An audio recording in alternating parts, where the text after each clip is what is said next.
Hi, I'm John Ben, and I'd like to share a Lightroom tip with you today. I've loaded a portrait into Lightroom, and I'm in the Develop module. My concern with this photograph is that it's a little underexposed. I'd like to increase the exposure, but I'd like to do this in a systematic way so that I know I'm getting the right exposure for her skin tones. If you're on a calibrated monitor, then this can be done simply by increasing the exposure slider a bit and determining by eye where the correct exposure is.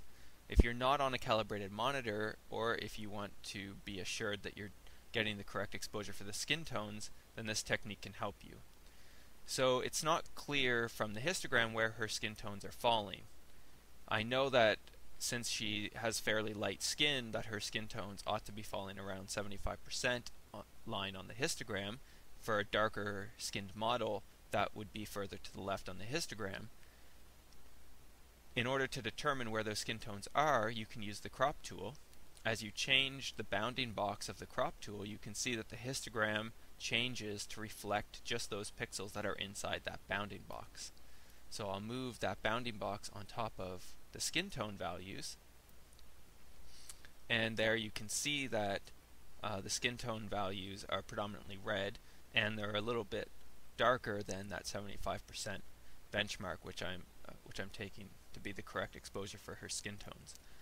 So while I'm still in this crop tool, I can increase the exposure slider, and you can see the result on the histogram immediately. So it seems that around 0.4, that red histogram straddles the 75% line, and so that's probably a pretty good exposure for her skin tone values. Now, obviously you can't ignore the entire photograph. You can't just do this and expect the entire photograph to have the correct exposure, so you have to also make sure that the exposure is appropriate for the entire photograph. In this case, the 0.4 seems to produce a very good result, and I will toggle between these two so that you can see the difference.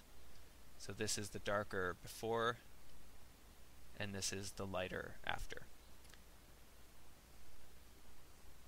So this technique I use quite a bit for portraits in order to make sure that I'm getting the correct exposure for the skin tones.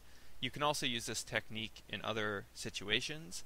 It provides some very valuable information, gives you the histogram of sub-regions of your photograph. I hope you enjoy that tip, and thank you for watching.